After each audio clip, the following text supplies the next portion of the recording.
Start. अध्यक्ष महोदय, अभी अभी जो प्रस्ताव हम लोगों के सामने इस सदन में रखा गया है वह सचमुच में एक विचारणीय विषय है। आज हमारे देश की हालत किसी से छिपी नहीं।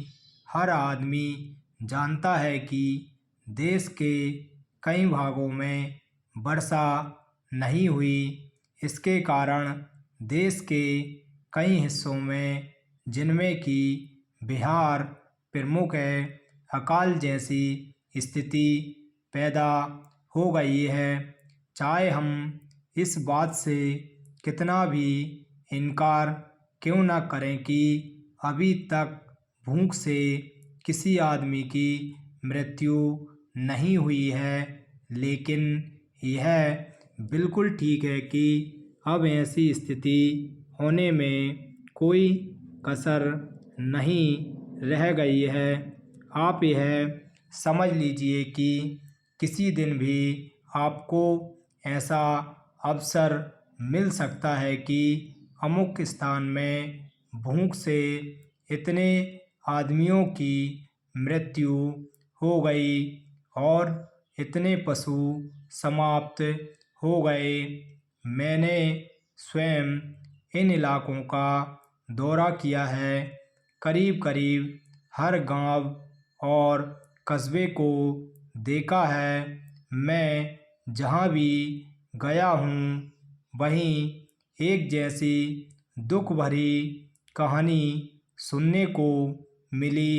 हर ग्रामवासी के मुंह पर एक ही शिकायत है कि इस साल हमारा क्या होगा। उनके पास अनाज का भंडार समाप्त हो गया है। पशुओं के चारे की व्यवस्था नहीं है और सरकार द्वारा कोई उचित प्रबंध अभी तक नहीं हुआ।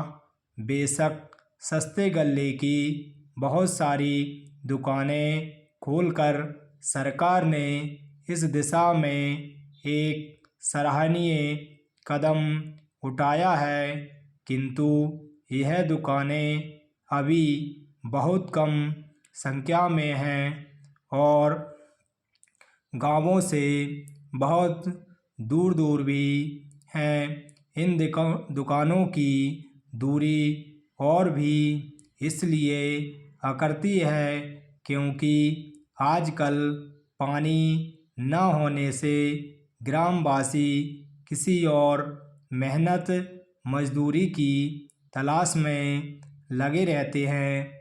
ऐसे समय यदि उन्हें अनाज प्राप्त करने के लिए अपने गांव से मीलों दूर जाना पड़े और उनके आने जाने में ही पूरा दिन समाप्त हो जाए तो फिर आप ही बताइए वे बेचारे क्या करें। इसलिए जहां हम एक और यह ध्यान दे रहे हैं कि सस्ते अनाज की दुकानें खोली जावें, वहां दूसरी ओर यह भी आवश्यक है कि इन दुकानों की दूरी 1-2 मील से अधिक ना हो।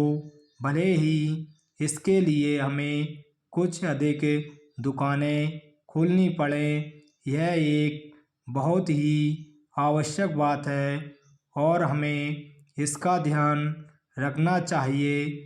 ऐसा करने से हो सकता है कि कुछ अधिक खर्च भी हो, लेकिन ऐसा न करने से काम न चलेगा।